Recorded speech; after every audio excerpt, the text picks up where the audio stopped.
vamos lá então. Esse webinar, ele está dentro de um contexto do HR Bootcamp, que é a formação do Dave Ulrich, que a Being One Group está trazendo aqui para o Brasil. Então, a Virgínia e a Virgínia fazem parte aqui da Being One Group. Então, é muito legal ter todos vocês aqui. Legal que isso aqui está ficando gravado também, eu não tenho dúvida que outras pessoas vão acessar esse conteúdo. Então, antes de eu começar a falar a minha parte, e também a Andrea, né, da gente se apresentar, acho que a gente pode poupar a galera de currículo, né, Andrea? Não precisa ficar falando, né? Então, tá bom. Eu vou compartilhar aqui a minha tela para falar um pouquinho, só antes da gente começar, né, eu explorar um pouco o módulo que eu votei e a Andrea também, falando um pouco sobre qual que é a lógica por trás do HR Bootcamp, né? Bom, o Dave Ulrich é um fenômeno, né? Ele é um grande comunicador, eu acho que ele é o cara de RH da modernidade, né?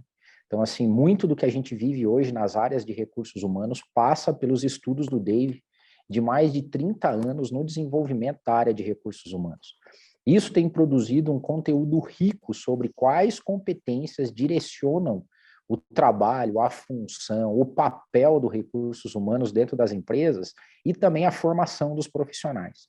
Então, esses anos de estudo, né, traduzindo e resumindo um pouco do que o Dave fala, criou algumas ondas de evolução na área de recursos humanos.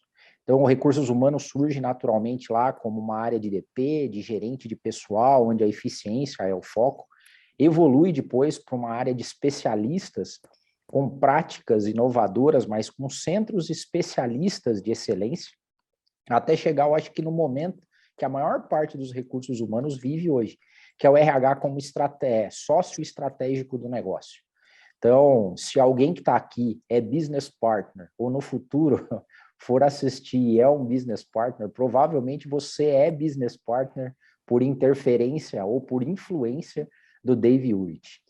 E o bacana é que agora a gente está trazendo esses novos conceitos de uma nova onda de evolução do RH, que é o RH de fora para dentro. É a tese do HR from outside in, que não é só do RH, mas é de vários outros contextos. Eu vou falar um pouquinho mais, e a Andrea também, né?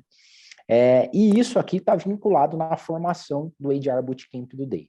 Então, o Bootcamp, que a gente vai ter o kickoff semana que vem, ainda há espaço para quem desejar se inscrever, mas a gente já está com pessoas inscritas, a gente vai começar esse processo aqui. Ele tem 6 módulos, e os módulos falam do RH de fora para dentro, de organizações de alto desempenho e ecossistemas ágeis, fala de desenvolvimento de talentos organizacionais, de habilidade de consultoria, de coaching baseado em resultados e do líder mindful DRH, né? Então, eu só queria dar esse highlight aqui para vocês entenderem que esse webinar tem essa conexão, né? Então, eu, junto com o André, somos facilitadores. E depois a gente vai deixar aqui o link, né? A Virgínia vai deixar o link para vocês entrarem lá na page do HR Bootcamp, né? Então, eu e a Andréia e outros facilitadores, assim como a Virgínia, e um time muito legal, vai estar falando sobre essa nova onda de evolução do RH.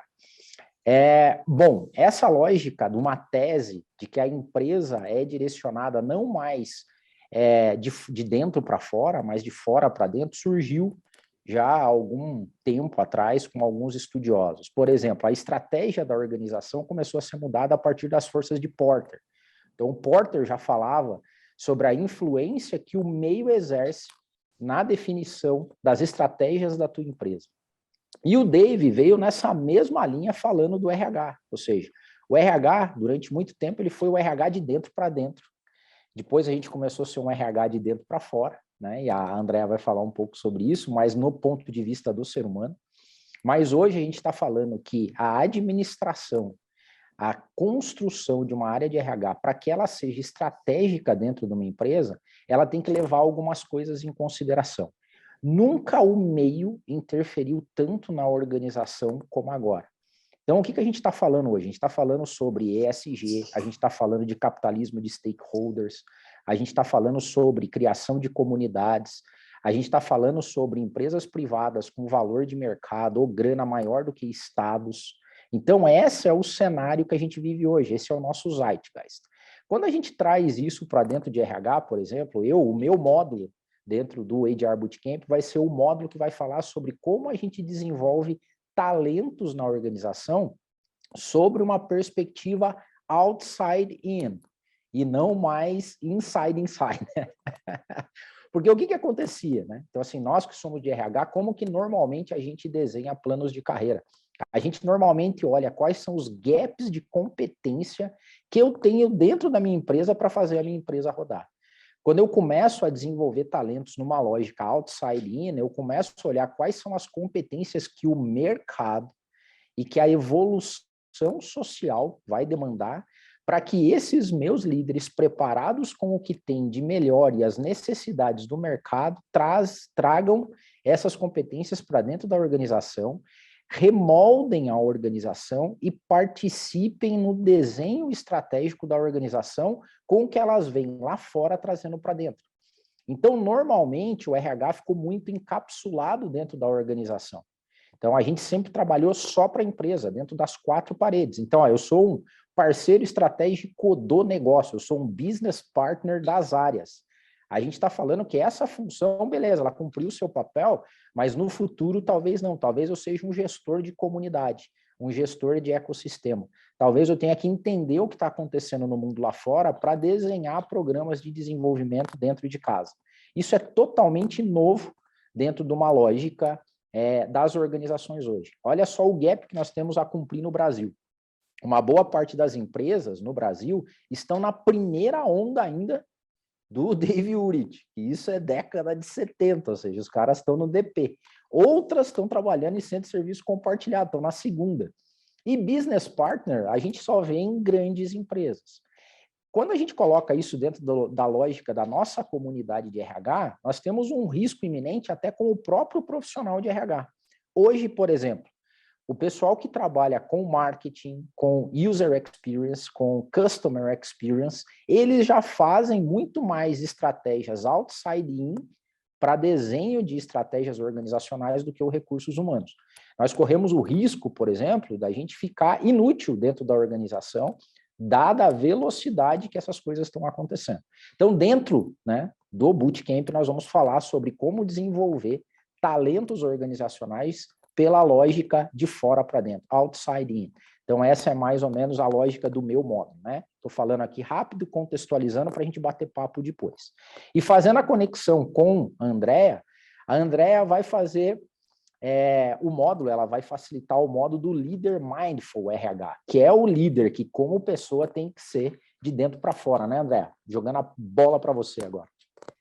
Jogando a bola para mim. Bom, pessoal, boa noite. Muito feliz de estar aqui também, junto com a Deildo, com a Vicky, com a Virgínia, aí ajudando no HR Bootcamp.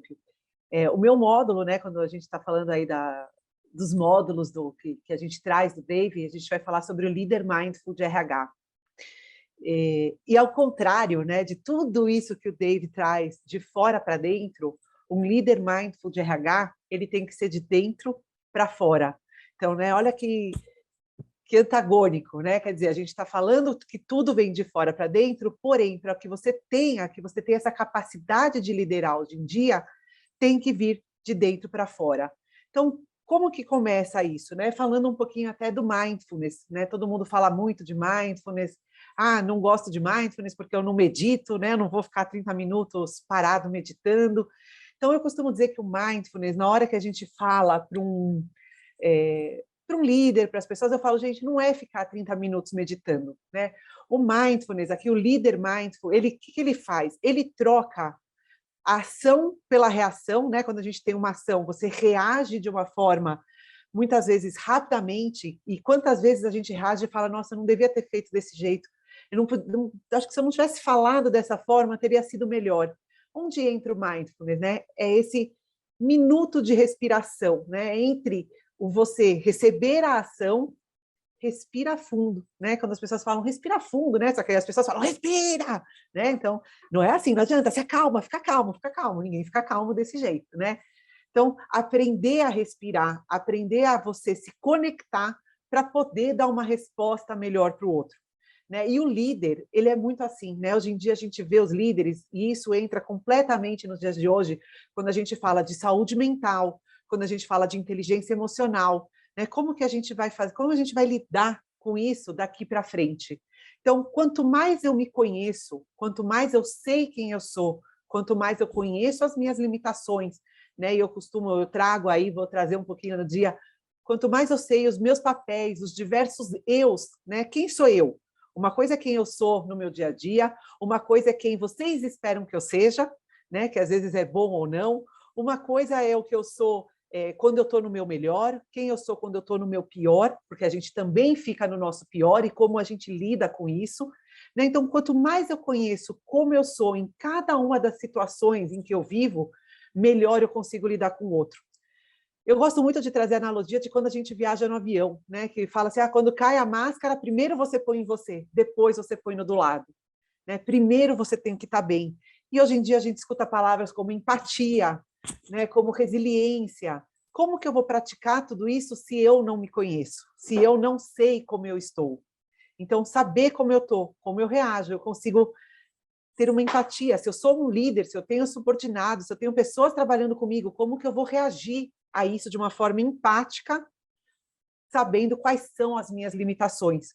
Porque sim, nós temos limitações.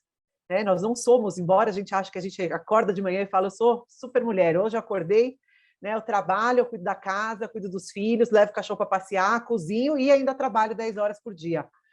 Nossa, como cansa, né? Quanto eu, né? Eu mulher, eu mãe, eu filha, eu cuidando de todo mundo. Né? Então, assim, aonde que eu tenho as minhas limitações?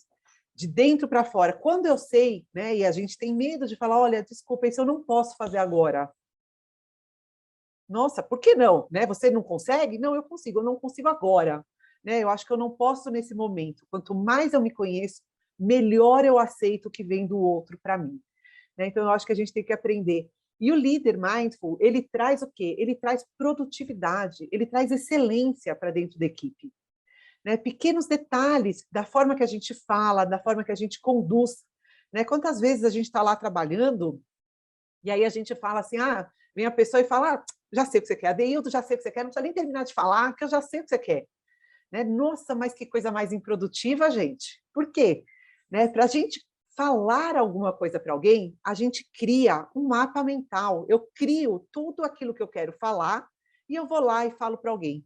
Quando alguém me interrompe, e não é ainda aquilo que eu queria falar, né? A pessoa tem que desconstruir aquilo que eu ia falar, construir de novo, ver se o outro está entendendo para poder ter, né? Então é muita construção e desconstrução, muito improdutivo, né? E como que o líder mindful resolve isso? Olha que coisa simples, a gente fica 1 minuto quieto, deixa o outro acabar de falar, deixa eu escutar de forma aberta, sem julgamentos, isso é o mindfulness, né? Escutar de forma aberta, sem julgamentos, tudo aquilo que ele quer me trazer. Porque uma coisa que eu aprendi, que mudou a minha vida, toda fala tem uma intenção positiva para quem fala. Né? Então, isso para mim mudou minha vida. Por quê? Porque eu descobri que as pessoas não estão no mundo para me irritar. Né? A gente fala, as pessoas estão aqui no mundo para me irritar. E eu descobri que não é verdade. Né? Todo mundo tem uma intenção positiva com aquilo que a gente fala. Então, qual é a intenção que a pessoa que vem me procurar, o que ela quer trazer de bom? Aonde ela quer chegar? Então, eu como líder, entendendo as minhas limitações, me conhecendo, consigo, de uma forma melhor, me colocar no lugar do outro. Então, trazer essas conexões aqui de dentro para fora, para poder ser o RH de fora para dentro, para poder trazer esses talentos.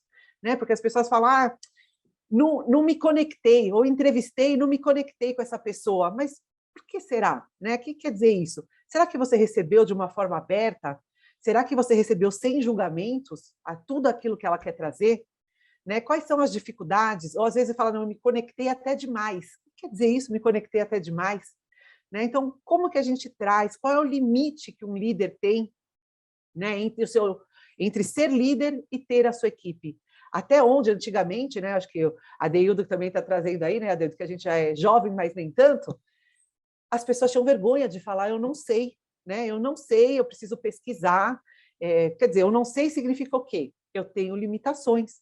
Significa, eu vou atrás dessas limitações. E hoje em dia não é vergonha falar isso. Hoje em dia é falar, nossa, olha como ele é forte, como ele se conhece.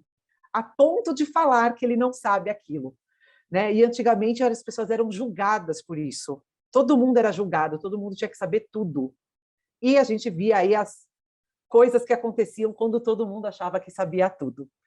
Então, não sei se eu falei muito, Adeildo, eu queria dar o gancho aí de como trazer, né? Quanto melhor eu me conheço, quanto melhor eu sei os meus papéis, como eu desempenho esse meu papel de liderança, receber aí através de uma forma aberta, né? Tudo que as pessoas me falam, receber como um líder, né? Perceber, né? Aí no curso a gente vai fazer algumas técnicas de mindfulness, eu trago uma forma mais prática de como utilizar isso no dia a dia, sabendo que aquilo que você recebe, você pode sim, né? Para, respira, não é vergonha, né? Quando a gente fala assim, nossa, hoje eu não tive tempo nem de respirar no meu dia. O que quer dizer isso? É verdade, você não teve tempo nem de respirar, né? Porque nada mais automático na nossa vida do que a respiração. E o mindfulness, ele é o oposto do piloto automático, né? Ele é o oposto. Tudo que está em piloto automático não está em estado de mindfulness. E eu falo para vocês que o nosso cérebro ele é muito preguiçoso. Tudo que ele puder colocar em piloto automático, ele vai colocar, porque isso economiza energia. Quanto mais piloto automático, menos energia eu gasto no meu dia. Então, quando eu começo a perceber, né, eu falo assim, gente, sai para caminhar e começa a perceber as árvores, o clima, não precisa ser hoje que está muito frio, mas sai para caminhar, percebe como que está, né, a temperatura, como que você está caminhando. Você fala assim, nossa, tem uma árvore aqui que eu não tinha nem reparado. Quer dizer, o seu cérebro está saindo daquele automático do dia a dia. E isso serve como líder, como pessoa, com as nossas famílias, com os nossos amigos, né? Quanto mais eu consigo perceber, mais eu consigo receber e mais eu consigo doar, né? Maior é a minha empatia, maior é a minha resiliência, né? A gente percebe que essa geração mais nova, os jovens, resiliência extremamente baixa. Por quê? Porque recebe o feedback, não gosta, vou mudar de emprego, né? O feedback já não gostei, já vou trocar de emprego. Calma, não é assim. O feedback é para que você melhore, para que você cresça, para que você, né, se molde aí da forma como você quer se moldar. E o feedback, como dizia um chefe meu, ele é um presente. Você pode abrir, gostar e usar, ou você pode guardar, né? Fingir que ele nunca serviu para nada. Mas os jovens recebem esse feedback, eles jogam fora, jogam a culpa na gente e ainda querem mudar de emprego. Então, como praticar isso? Como eu me conheço para poder ajudar a todos que estão comigo? Show, André. E dando mais um pouquinho de spoiler, né? Assim, para o HR Bootcamp, porque o módulo da André é o último e vai tocar justamente nessa parte mais autoconhecimento e como usar a força que você tem dentro para expor para fora, porque no meu módulo a gente vai falar sobre os novos conceitos do que é talento para as empresas nesse novo cenário outside in, né? Então a gente sempre teve como recursos humanos um conceito de pessoas talentosas e isso também está mudando. Então, spoiler, uma das coisas é qual é a contribuição efetiva que ela dá para o negócio. Então, assim, se você não consegue nem estar bem com você, dificilmente você vai contribuir de uma maneira positiva para os negócios, né? Então, isso é papel do RH nessa nova onda? É papel do RH nessa nova onda, né? Mas legal, obrigado, Andréa. Pessoal, agora a gente cravou aqui, André, 18h20. Falaram para a gente que tinha 20 minutos, a gente está aqui afiado. Pessoal, à disposição. Aí é isso, né, Virgínia? Microfone aberto agora para a gente bater papo, dúvidas, curiosidades, questionamentos aí. Eu queria começar com uma pergunta para quem está aqui, né? Jorge, Ana Paula, Luciele, Ruth, o Nascimento, Edilson. Tudo bem aí, Edilson? Se essa nova onda do RH, do RH de fora para dentro, se vocês já conheciam, se vocês já acompanharam o trabalho do Dave, se tinham noção dessa evolução do RH e o que ele está falando agora, e espaço aberto aí para a gente conversar. Fique à vontade aí, quem quiser começar. Posso falar? Está liberado? Opa, diga lá, Jorge. André, eu queria pegar um gancho que você colocou, a questão do home office, né? Eu sou de remuneração, então assim, eu tenho sentido muito essa questão das possibilidades que você tem hoje de estar num lugar trabalhando para uma empresa completamente distante, Brasil, exterior, que seja. Isso muda muito as relações, né? A questão do feedback, da relação com o chefe, a relação com os pares, isso é um caldo totalmente novo para a gente, tá?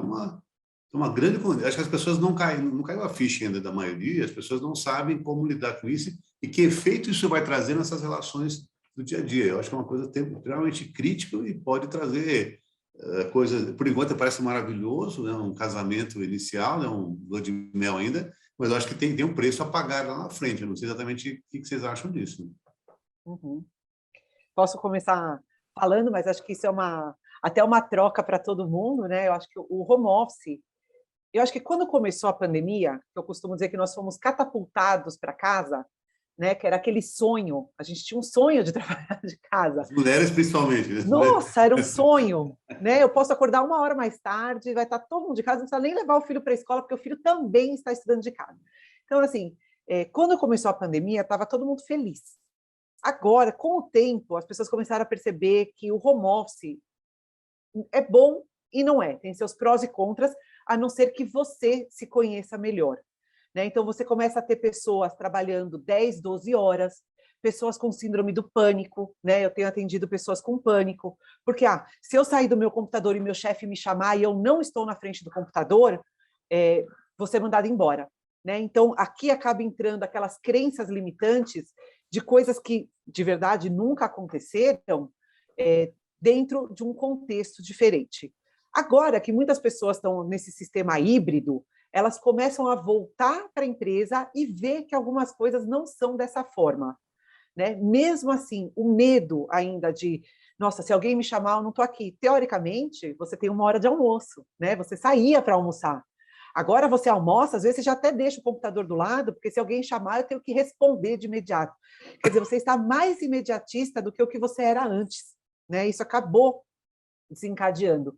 Então, eu acho que essa parte do mindfulness, de você se conhecer, de conhecer as suas limitações e de perceber, né, que o computador não deixa de ser o seu escritório, isso é importante. Só que isso tem gerado, né, Jorge, eu tenho visto aí muitas pessoas com depressão, síndrome do pânico, medo de largar, né, medo de largar o computador, medo de largar o celular.